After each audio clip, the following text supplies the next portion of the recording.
Stellantis invests in new Peugeot EV and hybrid production. Stellantis is investing in new Peugeot electric and hybrid production in France. The company plans to build its new model using its STLA-1 platform and is trying to cut costs to compete better with the Chinese automakers. This is a bigger story. Legacy automakers know they cannot beat Chinese competition with expensive and complicated EV platform forever. They need to create cheaper production, simpler platforms, and better pricing. My take is Stellantis is not investing because EVs are trendy. Stellantis is investing because competition is getting dangerous. The company knows that.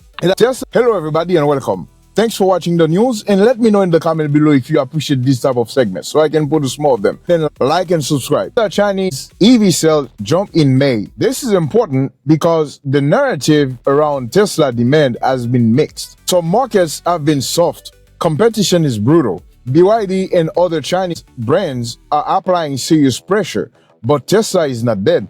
Tesla is still strong. It still has strong demand in certain markets, especially when pricing, production, and incentives are lined up. My take is people need to stop using lazy headlines. Tesla is not untouchable, but Tesla is not finished either. Tesla real story is competition.